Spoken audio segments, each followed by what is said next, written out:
완성의 복음 8번째 시간입니다. 좋은 목표가 나를 죽인다라는 제목으로 하나님 말씀 증거하겠습니다. 지난 시간에는 죄가 더한 곳에 은혜가 더한다. 그리고 죄를 짓더라도 우리는 죄 안에 거하지 않는다.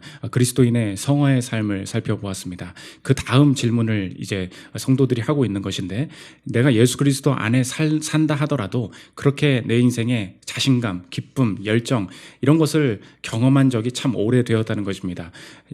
교회에서 또 하나님께서 내게 원하는 것이 무엇인지 다 압니다. 주님께서 나를 사랑하신다는 거 다 압니다. 그래서 열심히 살아보려고 했습니다. 그런데 그게 참 쉽지 않다는 거예요. 하나님께서 원하시는 거 알고 내가 행하려는 마음과 또 생각도 다 있습니다. 막상 한 주간 우리가 살아보지 않았습니까? 하나님을 불러본 적이 몇 번이나 있습니까? 하나님의 뜻대로 그 문제를 해석해 보려고 한 그 시도가 몇 번이나 됩니까? 결국은 세상의 방식대로 분노하고 질투하고 세상의 방식대로 처리하려는 내 모습들을 보면서 삶에 그리스도를 믿는다라는 것은 그 이론적인 고백은 있지만 삶의 열정, 충만함, 자신감, 온전한 평안 이런 것들은 느끼지 못할 때가 많다는 것입니다. 오늘 그래서 바울이 그 질문에 대답을 하고 있습니다.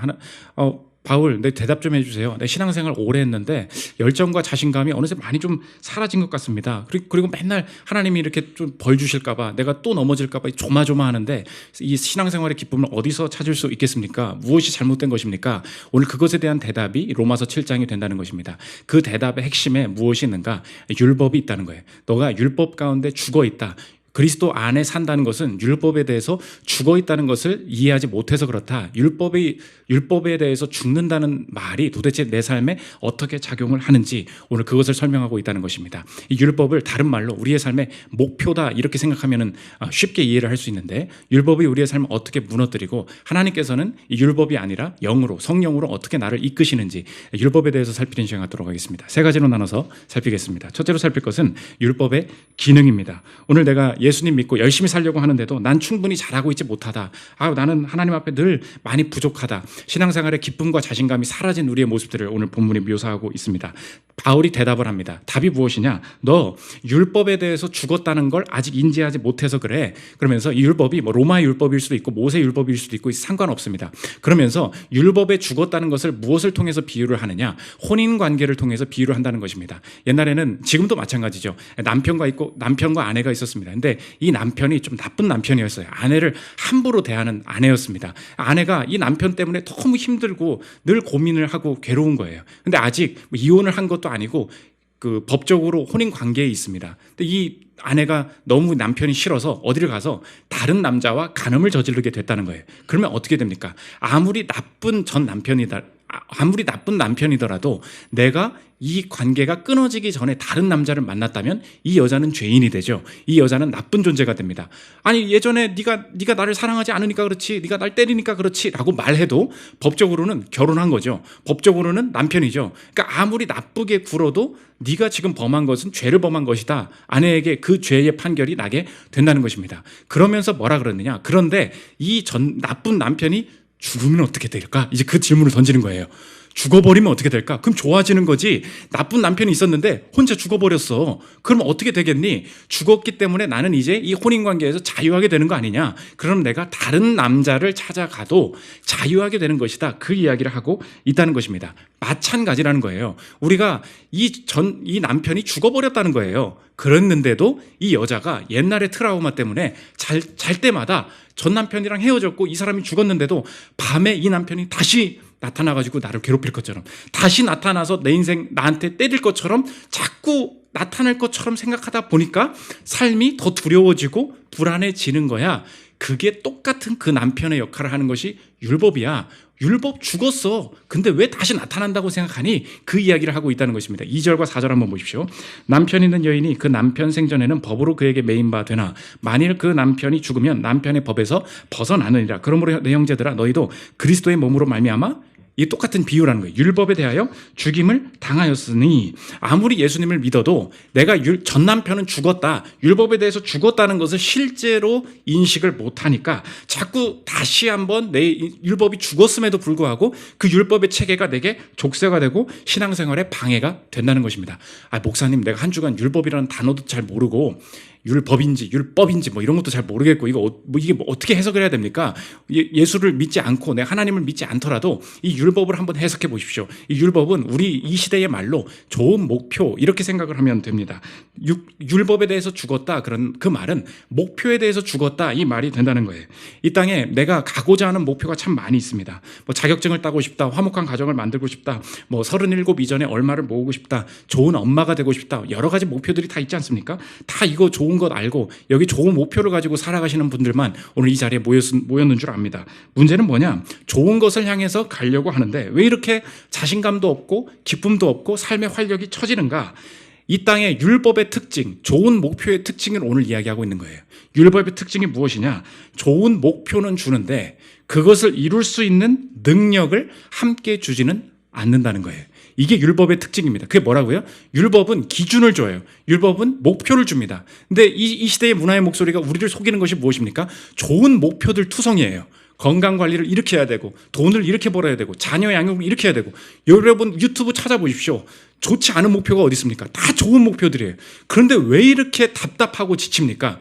이 땅의 특징이 그거예요. 율법의 특징, 목표의 특징이 무엇이냐? 좋은 목표, 기준은 제시하는데 그것을 향해 갈 수 있는 능력은 내게 함께 주지 않는다는 거예요. 그러니까 목표를 경험할수록, 목표를 들을수록 내 삶이 훨씬 더 불안해지고 나는 기준에 미치지 못한다 이 생각이 든다는 것입니다.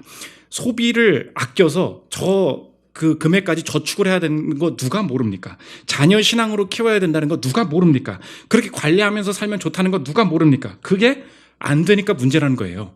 목표가 생겼습니다. 목표 안다고 되는 게 아니에요. 좋은 목표를 새롭게 찾는다고 행복해지지 않는다는 것입니다. 그래서 오늘 본문은 내가 여전히 예수 그리스도를 통하여서 죄인된 내가 구원을 받았고 천국에 가고 그리스도가 내 죄를 다 용서하셨다는 것을 다 알매도 불구하고 실제로는 삶에서 열정, 자신감, 평안, 기쁨 이런 것들을 누리지 못하는 원인을 보여주고 있는데 그것을 정리하면 오늘 제목과 같다는 것입니다. 그 율법의 핵심인데 좋은 목표가 나를 죽인다는 거예요. 왜 죽인다고요? 좋은 목표에 빠진 게 뭐예요? 그것을 이룰 수 있는 능력은 주지 않는다는 것입니다. 제가 최근에 40대 목회자분들을 많이 만날 기회가 많이 있습니다. 근데 그분들이 만날 때마다 지금 뭐 한 거의 5명, 10명 되는 것 같아요. 저를 만날 때마다 창희 목사 내가 꼭 해주고 싶은 조언이 있다고. 그게 뭐냐? 맨날 이야기하는 게 체력입니다. 자기가 원래 날아다녔다는 거예요. 그러더니 맨날 저만 만나면 창희 목사 일찍 개척한 거 잘한 거야. 창희 목사 지금 그렇게 하고 있는 거 잘한 거야. 그런데 앞만 봐도 지금 40대 그 모습만 봐도 저보다 지금 체력이 좋으신 분들이거든요. 날아다니시는 분들이었습니다. 근데 저보다 체력 좋으신 분들이 창희 목사 5년만 지나봐. 7년만 지나봐. 야 이거 할 수가 없어. 이거 내가 성도들을 만날 힘도 없어. 내가 진짜 죽겠어. 성도들한테 말도 못하고 건강관리해야 돼. 건강관리해야 돼. 기도하라는 얘기 아무도 안 해. 목사인데.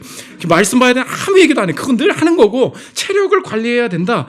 이 얘기를 너무 많이 하기에 주님께서 나에게 종말의 메시지를 주시나 보다. 제가 그렇게 받아들이기로 했어요. 그래가지고 우리 교회도 이 100세 목회를 준비해야겠다 그래서 김현수 목사님과 제가 그런데 성도들도 제가 목사님을 만날 때 동시에 성도님들이 갑자기 저한테 와가지고 목사님 저기 몸 관리 잘하시라고 목사님 쓰러지면 이제 우리 교회는 아무것도 안 된다고 현수 목사님 꼭 운동하시라고 그런 말들을 너무 많이 하는 거예요. 그래서 주님의 경고다. 그래서 요 앞에 FM 피트 이거 홍보를 하면 안 되나? FM 여기 같이 등록을 했어요. 영수 목사님이랑 이제 같이 가서 하려고. 좋은 목표죠. 목표가 뭐예요? 100세 목회, 쓰러지지 않는 목회. 근데 첫날 가자마자 저는 큰 눌림을 느꼈습니다. 가보니까 이게 지금 트레이너들만 모인 건지 왜 이렇게 몸이 좋고 잘하는 사람들이 많이 있는지 프로들만 모여있는 느낌을 받았어요. 근데 다시 간판을 보니까 아니야. 그냥 일반 사람들도 하는 거거든요. 근데 제가 3가지를 느꼈습니다. 첫 번째, 제가 벤치 드는 걸 좋아하거든요. 저도 벤치를 듭니다. 복만 드는 게 아니고 뭐 좀 껴서 들어요. 드는데 문제가 뭐냐? 들려고 했거든요. 근데 아무도 나한테 말 걸지 않았는데 내 마음속에 목소리가 들려요. 네가 왜 왔냐? 너는 이 기구를 쓸 자격이 없다. 그러니까 자꾸 이 마음이 막 들어서 아닌데 내가 이걸 해야 되는데 어떤 몸 좋은 분이 벤치를 동시에 이제 저랑 나랑 들려고 하는 거예요. 그럼 내가 먼저 갔거든요. 그럼 내가 들어야 되잖아. 내가 나도 모르게 먼저 하시라고. 뭔가 이렇게 쫄리고 눌리고 저 지금 뭐 하고 있습니까? 좋은 목표를 이루려고 갔죠. 뭐가 이렇게 힘들어요. 자꾸 이렇게 눌린다고. 두 번째, 좋은 목표가 생기는 바람에 더 어려워졌습니다. 생각해 보십시오. 내가 이렇게 지금 공개적으로 성도들한테 다 말을 해놨잖아요. 근데 이제 40대가 됐습니다. 45세가 됐습니다. 목사님 쓰러졌대. 요새 몸이 안 좋대. 그럼 성도들이 뭐라 그래? 거 봐라. 그 지금 헬스 제대로 안 했구만. 거 봐라. 또 자기도 똑같구만. 이렇게 얘기를 하겠죠. 보세요. 목표를 질렀어요. 목표를 질렀을수록 그 목표를 이루지 못하면 그 불안감이 생기죠. 나도 똑같이 그런 사람이 될까 봐. 여기 40대 분들, 50대 분들 다 마찬가지죠. 우리 내 인생에 목표가 있었잖아요. 나는 젊었을 때 40대 때에는, 50대 때에는, 60대 때에는 그렇게 되지 말아야지. 그거 생각한 거 다 있잖아요. 돈을 이렇게 해야지. 건강을 이렇게 해야지. 내가 막상 그 세대가 되지 않았습니까? 나도 똑같죠. 그럼 뭐예요? 목표를 세운 그것이 오히려 나를 누르는 거예요. 아무도 말하지 않아도. 마지막 세 번째, 잘해도 문제입니다. 운동을 실제로 열심히 하는 분들 만나보세요. 운동 열심히 하니까 체력이 충분하다고 느끼냐고. 잘해도 끝이 없고요. 잘할수록 부족해요. 운동하는 사람들한테 물어보십시오. 운동이 부족하대. 하루 종일 공부 안 하고 운동했거든요. 근데 운동이 부족하대. 무슨 말입니까? 내가 중요한 부분이 있거든요. 한번 파고 들어가 보라고. 돈이 있죠? 파고 들어가 보십시오. 내 공부가 있죠? 파고 들어가 보십시오. 그 좋은 목표 가지고 한번 달려가 보라고. 충분하다고 느끼는 사람이 얼마나 있느냐? 그게 목표 함정이라는 거예요. 왜? 목표가 엄청나게 높은데 점점 더 높아지는데 능력을 안 주네? 이거예요. 상황이 안 되네? 그러니까 좋은 목표를 깨달을수록 힘들다는 거예요. 10절, 11절 보십시오. 생명에 이르게 할 그 계명이 목표가 나쁘냐는 거예요. 생명이지. 내게 대하여 도리어 사망에 이르게 하는 것이 되었도다. 죄가 기회를 타서 계명으로 말미암아 나를 속이고 그것으로 나를 죽였느니라. 목표로 날 죽인다는 거예요. 여러분 인생의 한 주간에 그리고 앞으로의 삶도 혹시 하나님을 믿지 않더라도 여러분이 좌절하고 우울에 빠지고 죽음으로 나아가는 방법을 제가 예언해 드리겠습니다. 그게 뭐냐? 여러분 목표 때문에 죽는다는 거예요. 난 그것을 결국 이루지 못한 존재야. 나는 좋은 엄마가 아니야. 난 좋은 아빠가 아니야. 난 결혼에 실패했어. 중요한 거일수록 실패하면 훨씬 더 낭망이 크게 된다는 것입니다. 반대로 그러면 바울은 율법에 대해서 목표에 대해서 죽었다는 걸 깨달아야 돼. 이 말이 그럼 목표 생각하지 말고 막 살아 이런 뜻인가? 그렇지 않고 그럼 바울은 새로운 삶을 제시하고 있다는 것입니다. 목표는 좋은 건데 그럼 내가 어떻게 목표를 향해서 갈 수 있습니까? 목표에 대해서 죽었고 영으로 산다. 새로운 방식을 이야기하고 있다는 것입니다. 오늘 6절 한번 보십시오. 이제는 우리가 얽매였던 것에 대하여 죽었으므로 율법에서 벗어났으니 목표에서 벗어났대요. 그럼 뭐냐? 이러므로 우리가 영의 새로운 것으로 섬길 것이요 율법 조문에 묵은 것으로 아니할지니라. 성령 하나님께서 우리 내면 가운데 오신다는 것입니다. 그러면 성령 하나님이 율법을 죽이고 성령 하나님께서 내 안에 새롭게 일하신다. 영으로 섬긴다. 이 말은 우리의 삶에 어떻게 적용이 되느냐? 이렇게 적용하면 됩니다. 목표는 선한 거라고 했죠. 그럼 영으로 내가 산다는 것은 어떤 변화냐? 목표는 간접적이 되고 인격이 직접적인 게 된다는 거예요. 뭐라고요? 내가 목표만을 추구하면서 살았어요. 그러다 보니까 힘들었어요. 그러면 목표는 이루고 싶은데 뭔가 나아지고는 싶은데 성령 하나님께서 내 안에 목표를 이루게 하시기 위해서 하는 새로운 주시는 방법은 뭐냐? 목표는 간접적이 되고 인격이 직접적이 된다는 것입니다. 인격이 누구입니까? 하나님이시죠. 성령 하나님께서 내 안에 나와 친밀해지시고 나와 말씀하시고 나와 교제하기를 원하세요. 그런데 계속해서 주님과만 친해져요. 주님과 찬양해요. 기도해요. 주님과 교제를 하는데 어느새 그것을 따라갔는데 목표가 이루어져 있네? 목표가 간접적으로 이루어지게 되는 경험을 하게 된다는 것입니다. 그러므로 성취는 하나님께서 주시는 성취는 절대 행위에 있지 않고 인격 속에 있다는 것입니다. 여러분 적당한 목표를 세운다고 여러분의 미래가 절대 좋아지지 않아요. 어떻게 그럼 좋아지냐? 인격, 하나님과 친밀해지면 주님께서 어느새 성령 하나님의 특징이 뭐냐? 율법은 뭐라 그랬어요? 목표는 주는데 능력은 주지 않는다 그랬죠. 근데 영으로 섬긴다는 말의 특징이 있어요. 율법을 벗어난 성령 하나님의 특징이 뭐냐? 목표와 함께 그것을 이룰 능력도 내 안에서 공급하신다는 거예요. 그래서 걱정하지 마. 너는 못해서 지금 쩔쩔매고 있었지. 그게 목표의 속임수야. 능력이 없는 게 늘 불만이었지. 하나님과 친밀해져 봐. 그러면 하나님이 어느새 내가 네 능력이 생긴 거야. 어느새 그것을 해버려요. 넉넉히 해버려요. 이 체험을 하게 된다는 것입니다. 제가 예전에 그 경영 통계라고 어려운 과목을 하나 듣고 있었습니다. 근데 이 교수님이 자꾸 뭐 시험은 어떻게 볼 거고 과제는 어떻게 줄 거고 시험 잘 보라고 하고 강의를 막 그러니까 좀 안 좋게 하는 거예요. 뭐 이해가 안 돼. 그랬는데 그 하필 그분이 세미나를 가는 바람에 조교가 들어왔어요. 조교가 들어와서 2주간 보강을 해주겠다는 거야. 그래서 그분이 수업을 하고 있는데 그분이 갑자기 그러는 거예요. 막 통계가 얼마나 어렵습니까? 제가 지금도 그거 싫어하는데 막 적어야 되고 하니까 사람들이 다 노트북 보고 있고 필기하고 막 그러는데 어느 순간 갑자기 막 박수를 치더니 조교가 그러는 거야. 아, 잠깐만요. 학생 여러분, 잠깐만요. 눈 들으세요. 그만. 필기 그만하세요. 제가 그거 다 드릴게요. 필기한 거 다 드릴게요. 그 다 드릴게요. 빨리 눈 들어. 그만. 노트북 빨리 닫아. 그러더니 빨리 내 눈을 보세요. 내 눈을. 나만 봐요. 이것만 이해되면 다 풀려요. 다. 내 눈을 봐. 계속 바라보래. 빨리 쳐다봐. 그러더니 계속 설명을 하는 거예요. 그러더니 그 통계에 그 회귀 분석이었나? 뭐 그런 거였어. 그것의 본질을 딱 말해주는 거야. 야, 그때 진짜 강의실 안에서 은혜를 복음이 막 들어오는 거야. 그 교수는 도대체 뭔가? 그 교수가 이단 같아, 막. 그러더니 막 이해가 돼. 그 개념을 딱 깨닫고 풀기 시작하는데 풀리는 거야. 사람들이 내보내야 된다고 다들 막 너무 한마음이 된 거예요. 이 강사를 교수로 임명해야 된다고.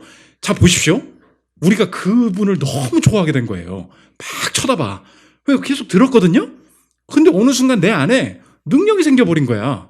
이런 거예요. 하나님이 하나님, 내가 지금 오늘 굉장히 내가 문제를 가지고 있는 이걸 가지고 있으면 이거 어떻게 해야 됩니까? 이 대학을 가야 됩니까? 말아야 됩니까? 이 선택을 해야 됩니까? 이게 되게 많아요. 그럼 답을 줘야 될 거 아니에요. 내가 이루지 못한 것에 대해서 이걸 어떻게 하느냐? 자꾸 이 고민을 하고 있는데 하나님께서는 내게 오셔서 뭐라고 하시냐? 목표는 직접적으로 너 절대 성취 못해. 이렇게 말씀하신다는 거예요. 왜? 목표를 이룰 수 있는 능력이 내 안에 없다는 거예요. 그럼 어떻게 하냐? 목표를 포기하란 말이냐? 아니에요.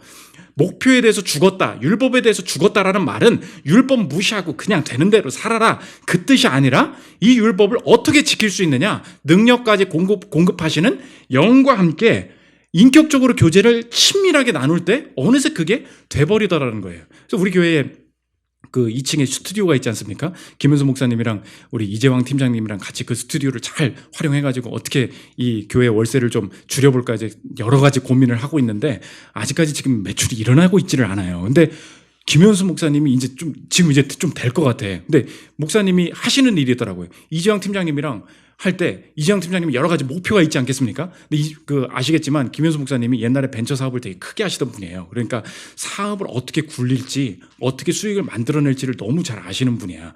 근데 이재왕 팀장님도 이런저런 얘기를 하지 않겠습니까? 막 얘기를 하잖아요. 그러면 그거를 다 내려놓으래. 다 내려놓고 같이 밥이나 먹재. 밥 먹고 얘기하고 뭐 이런 거 어떻게 하면 좋을까 하면서 계속 얘기를 해요. 그러는데 비즈니스 모델이 딱 나오는 거야. 비즈니스 모델이 딱 구현이 되는 거야. 처음 재앙 팀장님은 평생의 아티스트거든요. 비즈니스의 같이 하는 거 아닙니까? 그냥 같이 친해졌거든요. 근데 둘이 능력이 이제 동급이 돼. 다 이제 눈이 생기는 거야. 능력이 생겼어요. 능력이 어디서 왔습니까? 목표에서 오지 않았어요. 필요 없어. 돈 안 벌어도 돼. 일단 나랑 친해지자고. 밥 먹었거든요. 그냥 놀거든요. 되는 거예요. 이거예요. 오늘 그래서 예배가 왜 중요한지 아십니까? 목표를 완전 죽여버려야 돼서 그래요. 예수 안에 있다는 게 무슨 뜻이에요? 목표를 직접적으로 추구할 수 없다. 이걸 인정하는 거예요. 예배 와서 뭐 하는 게 뭐예요? 지금 사실 공부하고 놀 수 있지 않습니까? 공부하고 돈 벌 수 있지 않습니까? 하나님이 그냥 찬양하래. 그냥 기도하래요. 주님을 높이래요. 주님의 능력을 인정하래요. 그러면 어느새 내가 이 분노를 삭힐 수 있는 마음, 그 사람을 품을 수 있는 마음, 이 사태를 해결할 수 있는 담대함이 어느새 생기게 될 것이다. 그러므로 좋은 목표는 직접 갈 수 없습니다. 내게 있는 것은 무엇이냐? 내게는 좋은 분이 있을 뿐이에요. 이해되십니까? 내가 목표를 어떻게 가요? 좋은 분만 있으면 돼요. 이게 율법에서 주었다. 오늘 바울의 메시지라는 것입니다. 두 번째로 살펴볼 것은 율법의 부정입니다. 그걸 모르고 내가 목표 자꾸 하나님을 믿는다고 하면서도 무조건 이거 해야 돼. 이 나이까지 결혼해야 돼. 이때까지 이런 목표를 중심으로 살아갈 때 내 삶에 나타나는 두 가지 부정의 현상이 있는데 이거 피해야 된다는 것입니다. 함정이 있는데 첫째로 목표 자체를 부정하게 된다는 것입니다. 오늘 그래서 질문이 뭐냐? 그러면 율법이 죄냐? 이렇게 말하는 거예요. 율법이 죄냐? 무슨 말이에요? 목표가 잘못됐냐? 목표가 나쁜 것이냐? 이렇게 묻는다는 것입니다. 7절 보십시오. 그런즉 우리가 무슨 말을 하리요? 율법이 죄냐? 이거죠. 뭐래요? 그럴 수 없느니라. 율법으로 말미암지 않고는 내가 죄를 알지 못하였으니 곧 율법이 탐내지 말라 하지 아니하였더라면 내가 탐심을 알지 못하였으리라. 12절 뭐래요? 이로 보건대 율법은 거룩하고 계명도 거룩하고 의로우며 선하도다. 율법이 죄냐? 목표가 문제냐? 이렇게 물어보는 거예요. 아니야. 목표 자체가 잘못된 게 아니야. 하나님이 나를 향한 좋은 계획, 하나님이 내 삶을 인도하시는 방식, 그것을 보고 틀렸다고 하면 안 된다는 것입니다. 우리가 도로를 가지 않습니까? 자동차를 타고 가는데 우리가 그 시속이 50, 30으로 바뀌었죠. 50km, 30km 이렇게 가지 않았습니까? 50km로 만들어 놨을 때 처음에 사람들이 막 했던 게 뭐예요? 50km로 달리면 이 큰 도로에서 어떻게 달리라는 거야? 60으로는 해야지. 그러면서 내뱉는 말이 뭐예요? 법이 잘못됐어. 이렇게 얘기하죠. 법이 잘못됐어. 그러니까 내가 이 상황이 마음에 들지 않아요? 그럼 사람들이 내뱉는 말이 무엇입니까? 이 법, 내게 주신 기준이 잘못됐다는 거예요. 그렇죠? 근데 오늘 뭐라 그래요? 율법이 죄냐? 그럴 수 없다. 이 율법이 선하다라는 말을 우리에게 적용하면 어떻게 되느냐? 목표를 부정하게 된다는 거예요. 목표가 뭐냐? 내 삶에 주어진 상황이 있습니다. 뭐 가난할 수도 있고 질병도 있고 내가 뭐 좀 스펙이 적고 외모가 마음에 안 들고 여러 가지가 있어요. 그런데 내가 율법 자체를 죄로 여기는 마음이 우리의 마음에 어떻게 드느냐? 내게 하나님께서 주신 이 상황이 부당하다는 거예요. 내게 주신 이 상황이 잘못됐다는 거예요. 내게 주신 이 상황이 굉장히 지금 마음에 들지 않는다는 것입니다. 그러나 율법이 죄냐? 그럴 수 없느니라. 이것을 우리에게 적용한다면 이것입니다. 내게 주신 부당한 상황은 없다. 이 확신이에요. 그 어떤 것 하나도 이게 남편 잘못 주신 거 아니에요. 아니에요. 이 부모 잘못 만난 절대 아니라는 거예요. 율법이 죄냐? 그럴 수 없느니라. 그럼 뭐예요? 그 율법을 이루게 만들어 가시는, 내게 펼쳐 가시는 이 상황이 있죠? 이 상황에 대해서도 동일하게 적용을 해야 된다는 거예요. 율법이 죄냐? 그럴 수 없느니라. 그렇다면 내게 부당한 상황은 없다. 틀린 상황은 없다. 하나님과의 관계 속에서 하나님이 계속 훈련하시는 게 이거예요. 내게 부당한 상황이 없다. 상황적으로 부당하고 내 자신이 존중받지 못하는 이 상황 속에서도 열매 맺는 일이 분명히 벌어지게 된다는 것입니다. 그러므로 적용인데 여러분의 삶에 율법이 부당하다고 생각이 되잖아요. 그러면 내 삶에 내가 새로 만든 율법이 무엇인지 한번 점검해 봐야 돼요. 하나님의 뜻이 이게 지금 너무 싫은 거예요, 이 상황이. 그러니까 내가 새로 만듭니다. 내가 만든 시간 타임테이블이 있어요. 내가 만든 외모가 있어요. 내가 만든 아내가 있어요. 내가 새로 내 마음에 만들어둔 남편이 있어요. 지금 남편이 있거든요. 근데 새로 만든 남편이 있어요. 이렇게 돼야 되는데 이거 뭐 어떻게 된 거야, 이 사람은? 내가 만든 남편, 내가 만든 직장, 내가 만든 안전, 이게 다 있어요. 이렇게 돼야 만든 건데 이 꼴이 뭡니까? 지금 이거라고요. 하나님이 지금 하시는 게 뭐예요? 율법이 죄냐? 그럴 수 없다. 네가 율법 만들지 마. 네가 새로 목표 세우지 마. 그렇지 않다는 거예요. 하나님의 율법이 선하다면 주님께서 내 삶의 이 모든 상황을 향해서 나아가게 만드시는 이 모든 부당한 것 같이 보이는 상황도 절대 부당하지 않다. 그래서 마르다 스넬 니콜슨이라는 분이 The Thorn, 가시라는 시를 썼는데 이 하나님이 이제 왕이에요. 하나님이 선물을 주시는데 가시를 주셨다는 것입니다. 자신이 이렇게 깨닫게 돼요. 한번 들어보십시오. 나는 하나님의 왕좌 앞에 그분의 거지로 서서 그분께 내 것이라 부를 수 있는 아주 특별한 선물 하나를 달라고 구걸했다. 내가 그분의 손에서 그 선물을 받고 떠나려 할 때 그런데 주님, 이건 가시라서 내 마음을 찔렀나이다 하고 외쳤다. 그대가 나에게 주신 이것은 상처를 입히는 이상한 선물입니다. 그분이 내 자녀야, 나는 좋은 선물을 준단다. 최고의 선물을 너에게 주었다 하고 말씀하셨다. 나는 그걸 집에 가져갔고 처음에는 그 날카로운 가시가 상처를 주었으나 몇 년이 흐르면서 나는 마침내 그것을 점점 더 사랑하는 법을 배우게 되었다. 그분은 이 은혜를 더하지 않고는 결코 가시를 주시지 않는다는 것을 배웠다. 마지막입니다. 그분은 그 가시를 갖고 그의 얼굴을 가리는 베일을 찔러 제치신다는 것. He takes the thorn to pin aside. 찔러 제치신대요. 뭐를요? The veil.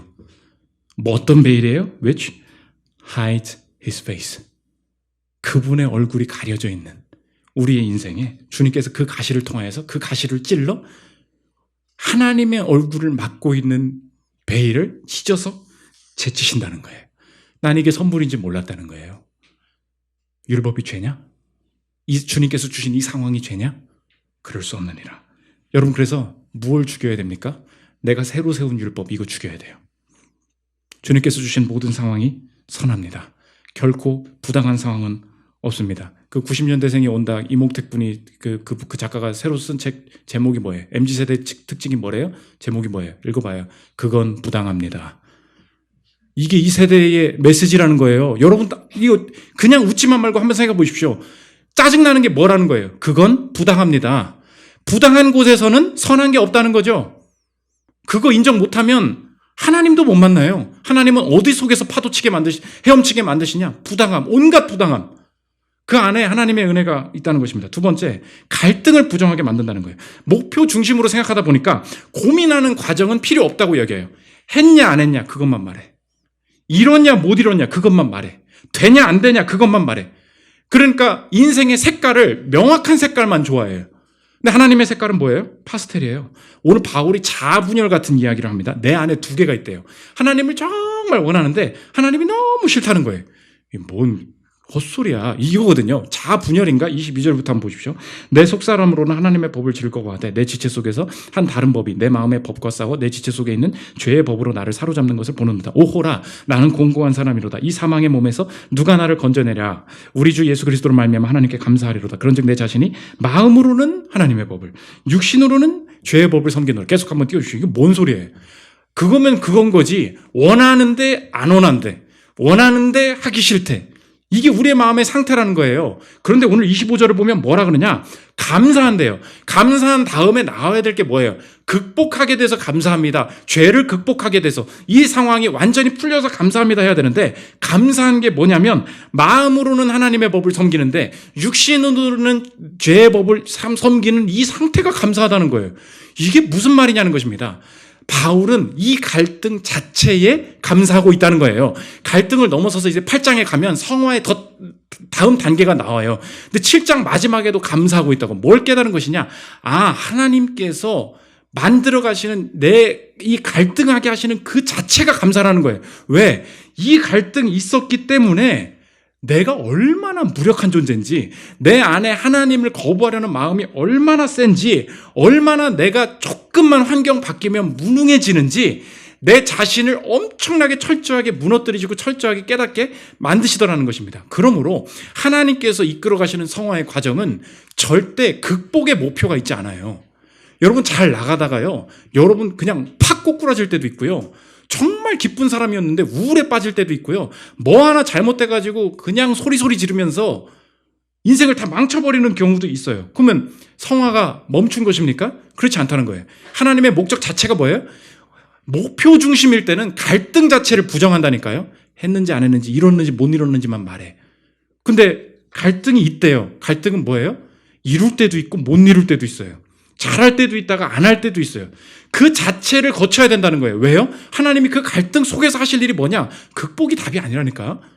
그 안에서, 갈등 속에서 하나님만 의지하고 다시 바닥치고 일어나는 일이 꼭 있어야 된다는 것입니다. 그래서 실제로 하나님의 회복이 바닥치고 일어나는 경우가 많아요. 딜레마 사전이라는 책이 있습니다. 엔젤라 에커만인데 작가들을 위해서 이 책을 쓰시는 분이에요. 어떻게 하면 좋은 영화, 좋은 소설을 만들게 될까? 캐릭터가 어떻게 만들어지는지 아냐? 갈등이 만드는 거야. 들어보십시오. 그리고 이 지점에서 우리는 다음과 같은 진정한 아이러니에 도달하게 된다. 바로 승리의 순간을 그토록 강렬하고 확실하며 만족스러운 것으로 만들어주는 요인은 승리하기 위해 무엇을 희생해야 하는지 아는 것이며, 승리에는 크나큰 노력과 희생과 대가가 필요하다는 것이다. 이러한 승리감은 대립과 장애와 문제가 있어야만 느낄 수 있다. 요컨대 뭐래요? 갈등이 있는 곳에 승리도 있다는 뜻이다. 따라서 현실을 사는 우리는 역경을 좋아하지 않고 되게 피하려 노력하지만 사실 그것을 극복하는 행위는 우리를 진정으로 살아있다고 느끼게 해준다. 율법이 뭐랬어요? 지켰냐 못 지켰냐. 하나님의 이 영의 인도하시면 뭐래요? 갈등으로 막 몰아간대요. 여러분, 그래서 여러분 한번 생각해 보십시오. 가장 무너졌을 때 내게 남은 분은 하나님밖에 없다. 이거 깨달아요. 10번 넘어진 거를 7번만 넘어질 걸 이렇게 말하는 게 아니고 10번까지 다 넘어져야 된다고. 모든 사람이 떠났을 때 깨닫게 되는 게 뭐냐? 망했네. 이게 아니고 신자는 갈등 속에 되게 다릅니다. 다 떠났는데 바닥인데 야, 이 상황에 나와 함께 하시는 분은, 그럼에도 불구하고 나를 사랑하시는 분은 여전히 나를 돌보시는 예수님밖에 없구나. 바닥인데 오히려 그 영적인 깨달음이 엄청나게 깊어져요. 이게 갈등이에요. 어떻게 내가 여기까지 죄를 지을 수 있지? 적당히 여기서 끝냈으면 되잖아. 어떻게 여기까지 갔지? 가지 말게 막으시지. 왜 가게 하실까요? 하나님이 갈등을 사용하신다니까요. 갈등 속에서 감사하라는 거예요. 갈등 속에서 몸부림쳐보라는 거예요. 그 안에서 내가 얼마나 연약한지, 절대 안 될 존재인지를 깨달을 때 주님께서 주시는 그 영의 능력으로 말미암아 새로운 능력으로 극복하게 된다는 것입니다. 그러므로 여러분 주위 사람 중에 신자가 하나님이 허용하시는 갈등을 절대 율법으로 보면 안 됩니다. 여러분 뭐 그런 얘기 있죠. 저 사람 옛날에 진짜 신실했는데 요즘 뭐 교회도 안 다닌대. 요즘 뭐 그런 짓 하고 산대. 이런 렌즈로 보면 안 돼요. 왜요? 요즘은 이렇게 산다. 이거 뭐예요? 목표를 못 이뤘다는 거죠. 그렇게 그 기준에 살지 못한다는 거죠. 근데 하나님 뭐래요? 그 전체가 하나님의 인도하심이래요. 그 갈등 품고 나가라는 거예요. 그러므로 하나님의 성취는 절대 율법에 있지 않습니다. 갈등을 부정하지 마십시오. 오늘 갈등 있으십니까? 살아있는 거예요. 갈등 있으십니까? 더 몸부림쳐 보십시오. 더 기도해 보십시오. 주님께서 그 바닥을 딛고 일어나게 하실 그 능력을 영으로 공급하신다는 것입니다. 마지막 세 번째, 율법의 안전입니다. 사람들은 현실 속에서는 갈등을 피하는데 영화나 소설에서는 남이 갈등하고 어떻게 되나 막 역시 또 넘어지네. 이거 보는 걸 너무 좋아하고 통쾌한다는 거예요. 왜냐? 내가 죽는 게 아니니까. 엔젤 라이커만 이어서 들어보십시오. 실생활에서는 피하려고 애쓰지만 픽션에서는 넘칠수록 더 원하게 되는 게 갈등이라니. 왜요?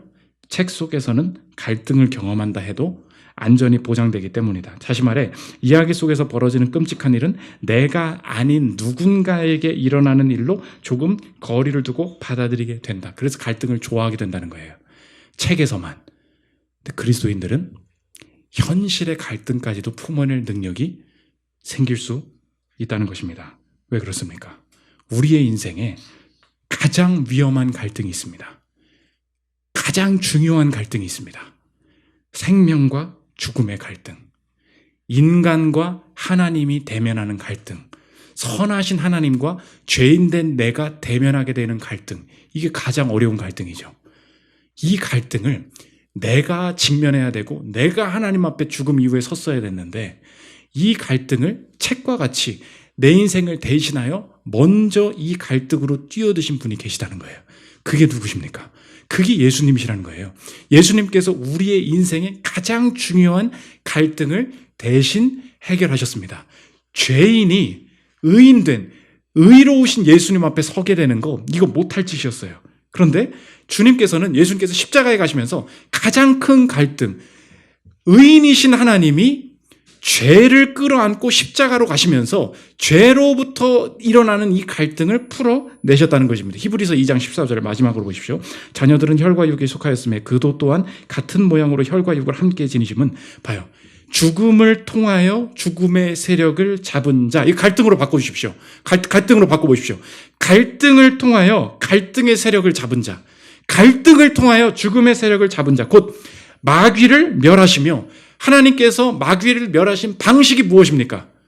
자신의 의인된 몸 안에 죄를 덮으심으로 그 갈등 속에서 어떻게 의인이 죄를 지지? 의인이 죄를 담당할 수 있지? 갈등 속에서 우리 안에 생명을, 영생을, 부활을 주심을 이미 확정시키셨다는 것입니다. 그러므로 내 인생이 이 예수님 바라볼 때 완전한 확신이 드는 거예요.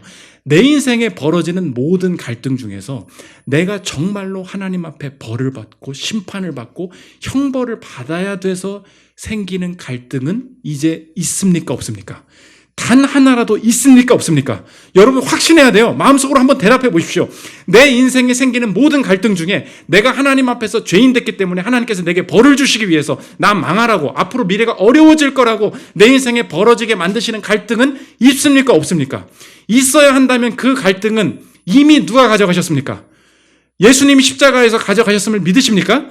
그렇다면 그때부터 책 보는 것처럼 내 인생의 갈등도 이제 뛰어들 수 있는 자신감이 생기는 거예요. 아, 하나님, 그렇다면 예수 믿는 내가 앞으로 당하는 갈등에서는 이제 확신하겠습니다. 이 갈등은 결코 나를 무너뜨리거나 주님께서 내 인생을 저주하시려고 벌어지게 만드는 가정의 갈등, 고부간의 갈등, 뭐 부모랑 갈등, 자녀와 갈등, 절대 그런 거 없습니다.